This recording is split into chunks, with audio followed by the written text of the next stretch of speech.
Here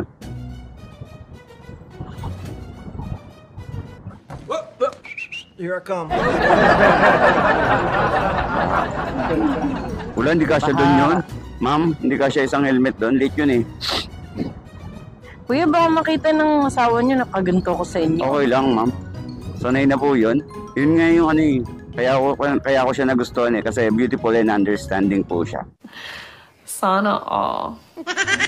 What the fuck? Naon. Oo nga. Maganda na. Maintindihin pa. Ganun ang mga kailangan nyong hanapin. Na asawa o girlfriend. Yung beautiful and understanding. Wow naman! Wow! Ibig sabihin, wala siyang pakialam sa'yo. Hindi naman. Kumbaga naiintindihan niya na trabaho lang. Walang personalan. Nice.